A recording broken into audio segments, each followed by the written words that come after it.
डकैत जगन गुजर मारा गया। 29 जून को अजमेर की जेल में उसकी हत्या कर दी गई। जगन पर हत्या, डकैती, फिरौती, लूट और अपहरण समेत 100 से ज्यादा मामले दर्ज थे। हत्या का आरोप उसके साथ जेल में बंद विष्णु जाट नाम के कैदी पर आ रहा है। विष्णु जाट 2023 से जेल में बंद है। उस पर एक हत्यारोपी की हत्या का आरोप है। पकड़े जाने पर उसने बताया कि जगन अक्सर उसका मजाक उड़ाता था, परिवार के बारे में उल्टी सीधी बात कहता था, इसीलिए उसने जगन को मार दिया। ये जानकारी दैनिक भास्कर में छपी है। लेकिन जगन का परिवार इन बातों से इत्तेफाक नहीं रखता। परिवार का कहना है कि जगन लंबी चौड़ी कद काठी के थे। किसी अकेले व्यक्ति के लिए उन्हें दबोचना और मार डालना आसान नहीं था। इस आधार पर परिवार सीबीआई जांच की मांग कर रहा है। साथ ही परिवार ने जगन के भाई पप्पू गुजर के लिए भी सुरक्षा की मांग की है, जो उसी जेल में बंद है। जगन का परिवार अजमेर के JLN हॉस्पिटल के बाहर धरने पर भी बैठ गया। मांग रखी कि इस मामले से जुड़े जेल अधिकारी, जेल प्रशासन और आखिरी 2 मुकदमों की जांच हो।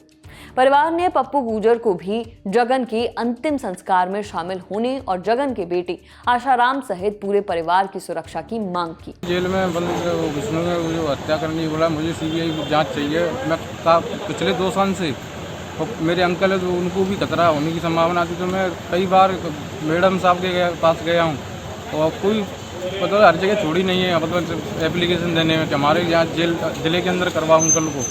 फिर मेरे पापा पिताजी को भी वहाँ पहुँचा दिया, तो वो दोनों साथ में रहते थे। कल उनको अलग किया है, आज आप हत्या हो गई उनकी। तो आप क्या चाहते हैं? मुझे तो ये चाहिए, मेरे अंकल का ट्रांसफ़र चाहिए, कोई मेरी सीबीआई जांच चाहिए मेरे पिताजी की। ये प्रशासन से मांग है। स्थानीय प्रशासन ने इन मांगों को मान लिया।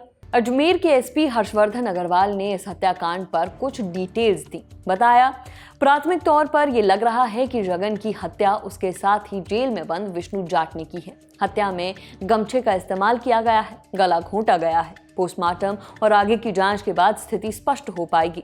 फिलहाल गले के अलावा शरीर पर कहीं भी चोट वगैरह के निशान नहीं है।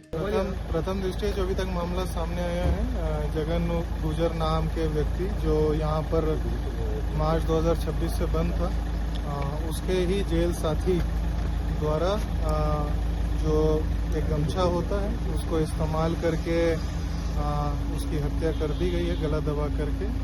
और बाकी सभी तकनीकी रूप से और FSL MOB टीम विजिट कर चुकी है मौके पे, और इस पे आगे की जो विधिक कार्रवाई है वो विधिक कार्रवाई की जाएगी और अकॉर्डिंगली जो भी इसमें अपराधी हैं उनको अरेस्ट किया जाएगा। क्या किसी ने सुपारी दी थी या उसका कोई अपना खुद का कोई रंजिश थी आपसे? अभी तक ऐसी कोई भी बात सामने नहीं आई है, और बिल्कुल ये जेल के अंदर जो छोटे मोटे झगड़े होते हैं, बस इसी बात को लेकर के ये जो है घटनाक्रम पूरा हुआ। इसके आगे की जानकारी जेल सुपरिंटेंडेंट पारस जहांगीर ने दी। जो घटनाक्रम हुआ है उसमें जगन और ये विष्णु है, जो दोनों साथ ही एक ही बैरक में रह रहे थे, और आज 11 से 3 के बीच में ये दोनों साथ थे। 11 बजे की जो रिकॉर्डिंग है उसमें ये आया कि दोनों जो साफ सफाई भी मिलकर कर रहे थे। अब 11 से 3 की लॉकिंग के दौरान के बीच में क्या हुआ है ये हमारी जानकारी में नहीं आया, जांच का विषय है। और उसके बाद जब 3 बजे हमारा संतरी वहाँ खोलने गया है तो उस समय वो जगन नहीं उठ रहा था, तो बोला भी क्यों नहीं उठ रहा, चाय का टाइम हुआ है। तो ये जानकारी में आया कि डेड है। तो फिर विष्णु ने बताया कि साहब मैंने ये काम कर लिया है। जगन और विष्णु एक ही बैरक में थे। सुबह 11 बजे तक की जानकारी हमारे पास थी। दोनों बैरक साफ कर रहे थे। इसके बाद दोपहर 3 बजे जब चाय का समय हुआ और एक संतरी बैरक खोलने गया तो देखा कि जगन मर चुका था। इंडियन एक्सप्रेस की रिपोर्ट के मुताबिक विष्णु जाट ने जेल अधिकारियों के सामने अपना गुनाह कबूल लिया है। उसने जेल सुपरिंटेंडेंट को कथित तौर पर बताया कि वो और जगन सुबह 11 बजे के करीब लूडो खेल रहे थे। इसी के बाद कुछ झगड़ा हुआ और उसने हत्या कर दी। अब फॉरेंसिक टीम मौका मुआयना करेगी, तभी इन सब बातों की पुष्टि हो सकेगी। अब जगन गुजर के अतीत की बात। राजस्थान में धौलपुर नाम का एक जिला है, चंबल नदी के किनारे बसा है, मध्य प्रदेश की सीमा पर है।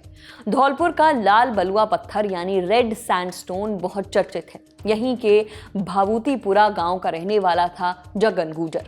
उसके पिता शिवचरण गुर्जर मंदिर में पूजा पाठ कराते थे। परिवार दूध का व्यापार करता था। जगन भी दूध बेचने का काम करता था। एक दिन मंदिर में प्रसाद वितरण को लेकर कुछ विवाद हुआ। मंदिर कमेटी और जगन के पिता के बीच कहासुनी हुई। जगन को पता चला तो बड़ा झगड़ा हुआ। फिर पुलिस से पकड़े जाने के डर से जगन पास के बीहड़ों में भाग गया। धीरे धीरे उसने चंबल के बीहड़ों में ही अपना गैंग खड़ा कर लिया और डकैत बन गया।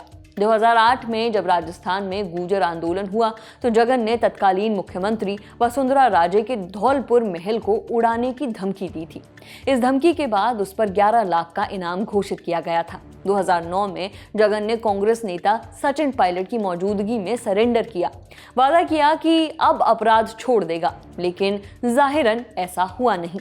जगन ने कई बार सरेंडर किया। पहली बार 2001 में आईपीएस बीजू जॉर्ज जोसेफ के सामने सरेंडर किया। दूसरी बार 30 जनवरी 2009 को सचिन पायलट की मौजूदगी में सरेंडर। तीसरी बार 19 अगस्त 2018 को तत्कालीन आईजी मालिनी अग्रवाल के सामने सरेंडर। लेकिन ये सरेंडर हर बार किसी बाहरी खतरे से बचने के लिए ही किए गए थे। हर सरेंडर के बाद जगन ने वापस अपराध की दुनिया में कदम रखा।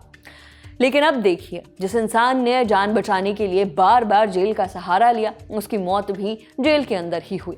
फिलहाल पुलिस जांच में लगी हुई है। जो अपडेट आएगा आपको बताएंगे। अगर आपको भी जगन डकैत का कोई किस्सा याद आ रहा हो तो हमें कमेंट बॉक्स में बताइए। ये खबर लिखी है सौरभ पाल ने। देखते रहिए दी लल्लन टॉप। शुक्रिया।